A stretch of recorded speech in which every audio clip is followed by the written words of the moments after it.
Hey, what's up, everybody? Steve Schwartz here from LSAT Unplugged, joining you today with some bad news for those of you taking the February LSAT. I've been tracking the LSAT administrations for years now and paying particular close attention to the prometric administrations of the LSAT since they took over from ProctorU back in August. Of course, the August LSAT went disastrously. It was a massive fail, and part of the reason for this was that there were not nearly enough proctors for all the people taking the LSAT. They only had the August LSAT administered over 2 primary testing dates, and there were not nearly enough proctors for all those students. LSAC appears to have learned the lesson, Prometric learned the lesson. They had 3 testing dates for the September LSAT, and things went, generally speaking, more smoothly, aside from a technical hiccup on the first testing day. The October LSAT and the November LSAT generally went quite well. There were no systemic issues, and unsurprisingly, there were 4 primary testing dates for each of those administrations. The January LSAT will also be administered over 4 primary testing dates, so I do expect the January LSAT will go well also.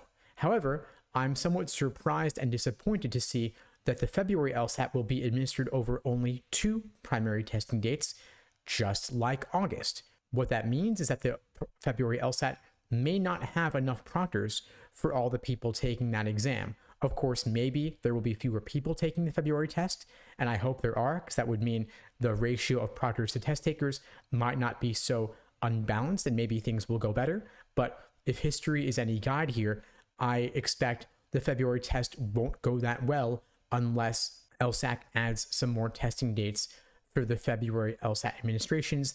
They may still do so. There are 2 months remaining between now and then, so of course things could change. In the past, they have opened up more testing dates as they saw more people registering for that LSAT test. But from where I'm sitting right now, it's not looking great. When they do open up February LSAT scheduling, I recommend that you sign up as soon as possible, and if at all possible, you take the LSAT in person at a Prometric testing center rather than remotely. Generally, those taking it remotely have been far more likely to experience proctor and technical issues than if you're taking it in person. If you're taking it in person, at least you are reducing significantly the likelihood of experiencing proctoring issues. What has happened oftentimes taking it remotely is that the proctors drop off the call randomly. Maybe they have internet connectivity issues. Maybe you, of course, could have internet connectivity issues as well.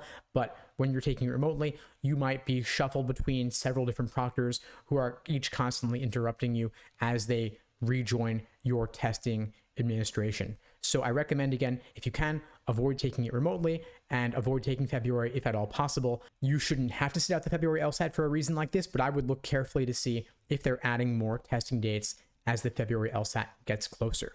By the way, the January LSAT scheduling is opening up Tuesday, December 12th.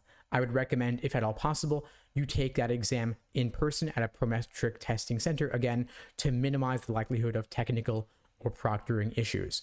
Anyway, folks, that's all for now. I hope you found this video helpful. If you did, please do me a favor and share it with someone who needs to see it. I don't do any advertising for this channel. I rely only on word of mouth to help get the word out, and your sharing this video can make it a big difference.